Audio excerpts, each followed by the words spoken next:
Have you ever felt so emotional that you can't think clearly? You can't make decisions, you feel intense sensations even physically?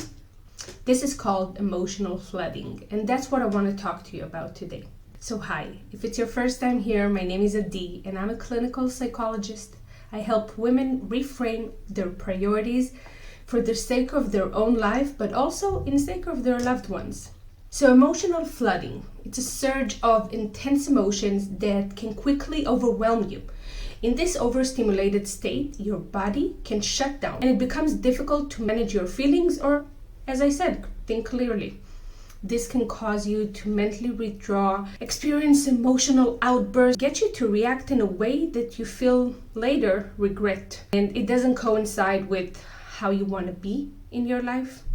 The problem is that it brings you difficult emotions like regret, shame, guilt, and this creates a vicious emotional cycle. So why is it called emotional flooding? According to psychologist John Gottman, he described it as a flood of stress hormones that can emerge in situations that evokes feelings of helplessness, threat. It could be a fight with your partner, your mother, or anyone important in your life, or any situation. This physiological state can make it very difficult to resolve conflicts in a rational way and to act in the way that you want to be. It's important to say that everyone is susceptible to emotional flooding, but it's pretty safe to say that women are at a bigger risk. Why is that? Because biologically, we are more in tune, connected with our emotions. The problem also lies in what kind of emotional and mental strategies you use day to day in order to cope with life in general and emotions in particular. The more negative thought patterns you use, the higher you're at risk for these emotional, uncontrollable states. So I'm going to give you a few examples of what are the negative thought patterns that we have. Number one is catastrophizing. Do you find yourself always thinking about the worst case scenario? The second one is all or nothing thinking. If then kind of thinking. And then we have different negative internalized beliefs about ourselves that hurt us and that put us more at risk for this emotional flooding.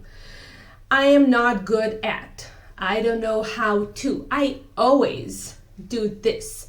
I can't handle these feelings or these situations. This I can't handle feeling can rise from different triggers like relationships, work, family, anxiety, and specific situations like being reminded of a trauma, a fight that you had with a partner or a loved one, difficult confrontation at work, and so much more. Emotional flooding looks different, of course, from person to person. However, we have emotional and mental symptoms.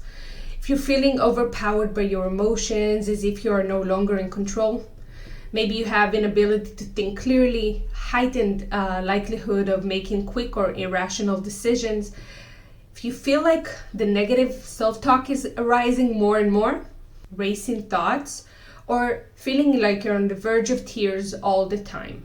If you have the desire to immediately run away or escape the situation, these are all the emotional and mental symptoms that we might experience. But we also have physical symptoms. As we said, it's a hormonal rush, so we are going to feel it also in our physical sensations. So if you're feeling in certain situations, you have increased heart rate, changes in your breathing patterns, maybe sensations like knots or ties or maybe sickness in your stomach.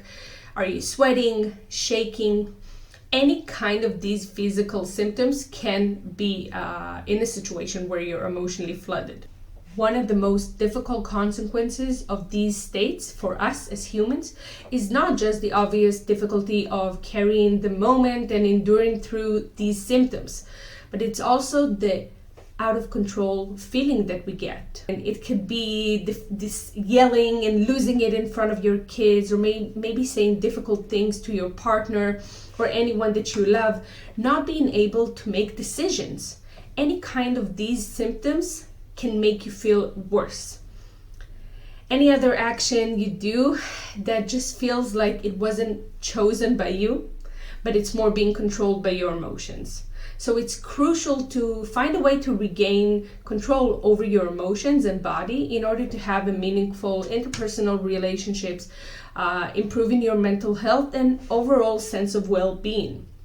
The thing is, we will always have difficult emotions. It's part of life. But we don't want to be dominated by these emotions. I want you to be able to choose what you want and how you want to react in your life, even though you have these difficult emotions. So how do you do that? I'm going to talk to you about that. But first of all, it's just knowing yourselves, your sensitivities, your reactions, your struggles, and then you can learn how to handle it better. Each time you deal with the difficult emotion and come out on the other side feeling okay, content maybe with how you handled it, or even get a good reaction from your environment, you've reinforced that. And then next time you're going to overcome it in a faster way, and it's going to be easier for you to choose it.